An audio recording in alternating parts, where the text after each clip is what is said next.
WIAA State Championship Saturday here from the Kohl Center in the beautiful state capital that is Madison, Wisconsin. And we begin today's festivities with Division 5. The Sheboygan Area Lutheran Crusaders enter play in the hunt for their third state title since it all started with a legendary three from Wisconsin's very own Sam Decker back in 2012. The Cochran Fountain City Pirates, who have reached the state title game for the first time ever today, stand in their way. Welcome to Zimbrick Honda's championship presentation of Prep Mania on ESPN Wisconsin and Wisconsin On Demand. Alongside Wally Lukaczynski, I'm Cory Sparks.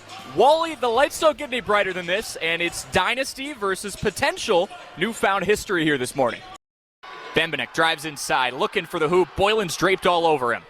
Out to Pope with 15 seconds. Now to Erat. Yeah, very content to take the last shot. Held this ball already for 45 seconds his possession. He camps on the motion W. It's go time. Between the legs, down low, skips it inside. First attempt is off the mark from Bembenek. 3 seconds to play. They've got time to get one more off. Fadeaway three. Lipinski drills it. Erat handles it top of the key. Puts the ball on the deck. Three ball from NBA range is pure. Thomas orchestrates traffic off the right wing. Little give and go between he and Hackbarth. They go far side to Leipalm. Leipalm, hard left-handed dribble, drives in, switches hands midair and ties it up. Inbound pass from the near side. Hawkinson from Ferris. Aiden Hawkinson walks it across the BD logo and looks to Stelzel, left wing. Now to a cutting Gopalin. Lefty layup uncontested. The largest lead of the day is 7, and it belongs to Waupun, who sprints past the timeline off some heavy pressure. Near side three from the corner swish from McAllister Hayes. A 5'9 sophomore guard who put up a career-high 20 in the first-round playoff loss against Baraboo to wrap up last season. Swarmed by Griffin Corrado, and they reset up top with Gavin Vossen. Goes into the right elbow and then kicks back out to Keeler. That ball picked off by an impatient Johnny Cotter. He's got the lane, the fast break, and the layup. And Columbus out in front 7-3. Cotter, the first Cardinal, not named Peyton Powers to score here. Mayville 29, Randolph 24. We are here with you live from Mayville High School in their field house, an old school field house where it's a real intimate setting. Alongside Wally Lukaczynski, I'm Cory Sparks. We're a few feet from the scorer's table. The fans can get real close to the players, which could play a role here in a close game. Nick Miedema's had an earful of the Cardinals faithful here. And maybe it's helped, maybe it hasn't, but the Cardinals have a 5-point lead. Yeah, if you're familiar with college basketball at home, it's a lot like Cameron Indoor the way it is. The fans are like arm's reach away from these guys. Oh, yeah. It's a good atmosphere. Mayville works left to right. They have the basketball. Randolph will work right to left. Inside feed to Schlender. Ball is batted away by a defender. That's the lengthy Nick Miedema, who led his team in the first half with 11. Mayville keeps the ball with 17:50 to play. They've got the 5-point lead, 29-24. Out of the baseline, Talon Meyer had just 2 points in the first half. Supposed to be the secondary scorer on this Cardinals team, but they found other ways, mostly in the form of Austin Thorson. Top of the key, three unleashed by Schellinger. Bottoms for number 25. He's up to 5.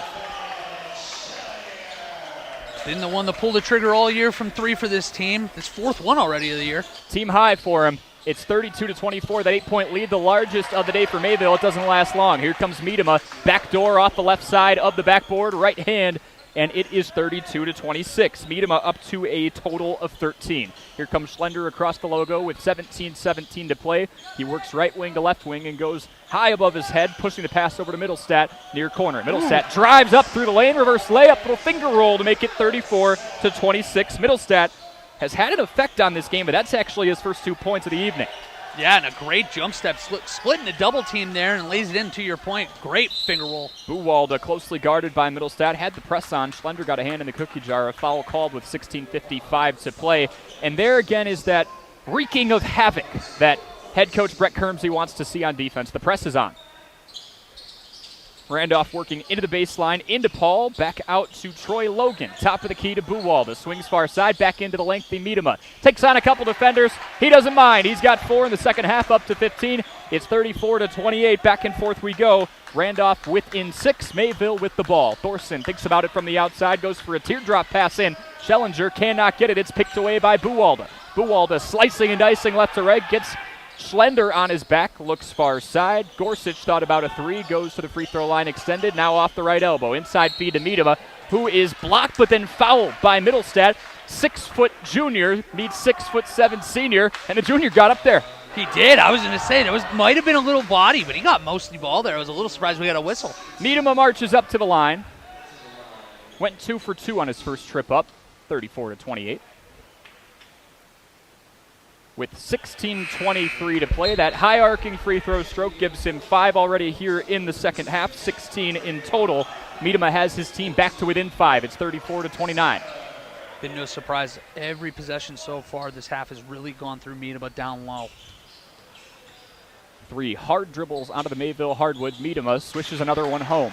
It is 34-30. Miedema quickly with 6 here in the second half. All 6 of his team's points. Wally, we gave this team an ultimatum. Find some other scorers or Miedema's going to have to go off. We're seeing the latter right now. Yes, we are. From the corner near side, Schlender high ballooning. 3, yes sir! Joran Schlender had 6 in the first half. He's got 9 in total. It's back up to 37-30. With 16:02 to play from the far side, Ben Paul is swarmed. Looks outside to Miedema, who's only guarded by one player. Haven't seen that much today. It's Tate Drinkwine. Back to the top of the key, Logan. Logan is blanketed by Talon Meyer. Goes to the free throw line, extended, looks near side to Miedema. Miedema guarded by Drinkwine. He's swarmed, double teamed by Thorson. Near side 3, air ball for Mason Gorsuch, and here come the Cardinals. Seiler working left to right, swings to the near corner. It's 15:40 to play. Now back to the top of the key with the other number 11 in Meyer. Far side, bright red shoes on Joran Schlender, and he's got the basketball. Looks inside to Meyer. 10-footer is pure just inside the free throw line for Talon. He's got 4 in total after a quiet first half. It's 39-30. Biggest lead of the game is 9, and Mayville has it right now, 39-30 with 15:13 to go. Ben Paul's left-handed hook shot is off the mark. It rolls off the front of the rim. Here comes Thorson with some tempo in the near corner. He loses the ball, but Buwalda touches it last as the Cardinals hold on to it.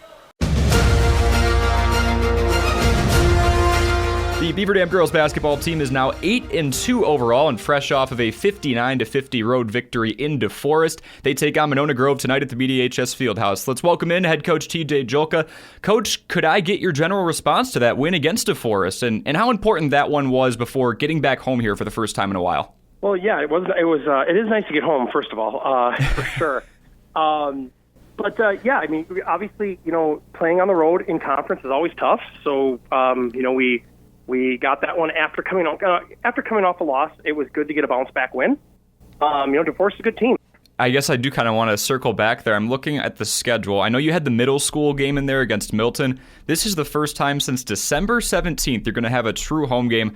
How does it feel for you and this group just to be back at home? You always have the home crowd in some capacity, but truly to be back at home and have probably the majority of the fans rooting in your favor tonight. Yeah, I mean, it's an odd deal with that game getting moved to the middle school. It is weird. It's not our friendly confines for sure. We kind of knew this was going to happen. You go over the holidays, and you're generally gone from the field house for a while. And then it was just kind of a scheduling, the scheduling quirk of not getting not getting the home game. And actually, we weren't going to get the home game anyway against Milton because that was supposed to be at Milton. Mm-hmm. So it was just scheduling quirks this year of being on the road quite a bit. And really, our non-conference schedule is largely on the road too. So, we're going to be away from home quite a bit the second half of the season. So I guess we're getting used to it. Yeah, there you go. It'll be a nice run coming up. Emma Julka's coming off a 3-steal game in that victory against DeForest on the road. Could you talk a little bit about how she's been doing it, getting a read on defense and being that key disruptor that she was able to be specifically in that second half? Yeah, I mean, so she's been pretty consistent on getting steals all season. She's one of our better defenders. She does a really good job of not using her hands and using her feet to get in position to be disruptive. And then sometimes steals are luck too. So there's times when other people tip a ball and then she's in a good position to steal it and then get some fast break opportunities. But again, she's been really doing a great job defensively all season. She's like I said, she can cover. She actually defends up. First game of the season, she defended Sam Davis, who's a much larger player, and she did okay against her. And then when she gets to go against guards, though, that's kind of more her, really her forte. And the good news, like with Monona Grove, is this team a little bit differently than what we'd seen the last two games. They don't have as much length, so this team's a little more our size. But they're really quick. So, again, it's a different challenge. Coach, looking at a specific aspect of the game for this team, shooting almost 70% from the free throw line now, 19 of 25 from a line against DeForest. Can you talk about the importance of converting at the line, specifically in these conference games where you have Badger large opponents that are going to keep it very, very close, just like the one in DeForest that was a nail-biter till the end? Yeah, so I mean, we practice free throws a lot, and a good portion of our game is getting to the basket. So, one of the things about getting to the basket is if you get there and get fouled and don't make the free throws, it can be counterproductive at times. Mm-hmm. So the fact that we get to the line quite a bit, especially Natea Donaldson, of course. I mean, she's such a tough player. And she shoots from the free throw really well. She really leads the way there, but she's not the only one. Obviously, we have other players who are very confident at the line, and they're able to convert when their number's called. And finally, Coach, looking across the sideline at Monona Grove, they're 3-3 in conference play. They have won each of their last two and gave Waunakee a valiant effort not too long ago as well.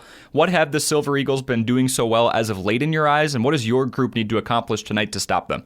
So Monona Grove is a really they feed off energy. Mm-hmm. So what we really saw on film is that they're very disruptive defensively. They're very quick. So they like to get the game moving in a pace that is a high pace. So for us, we want to be able to match that pace, especially when we're on defense, but be under control on offense and not turn the ball over and those kinds of things. So it's something that we can play a similar style, but again, you always want to make sure when we're playing at a frenetic style, in a frenetic pace, that we are able to do that under control. And really value the basketball. Coach Joka, as always, I appreciate the time, and best of luck against Monona Grove tonight. Thank you very much, Cory. See you tonight, and go Beavers. That was head coach TJ Joka ahead of his team's matchup with Monona Grove. It is the Golden Beavers and the Silver Eagles. Tip-off coming up next right here on Daily Dodge TV.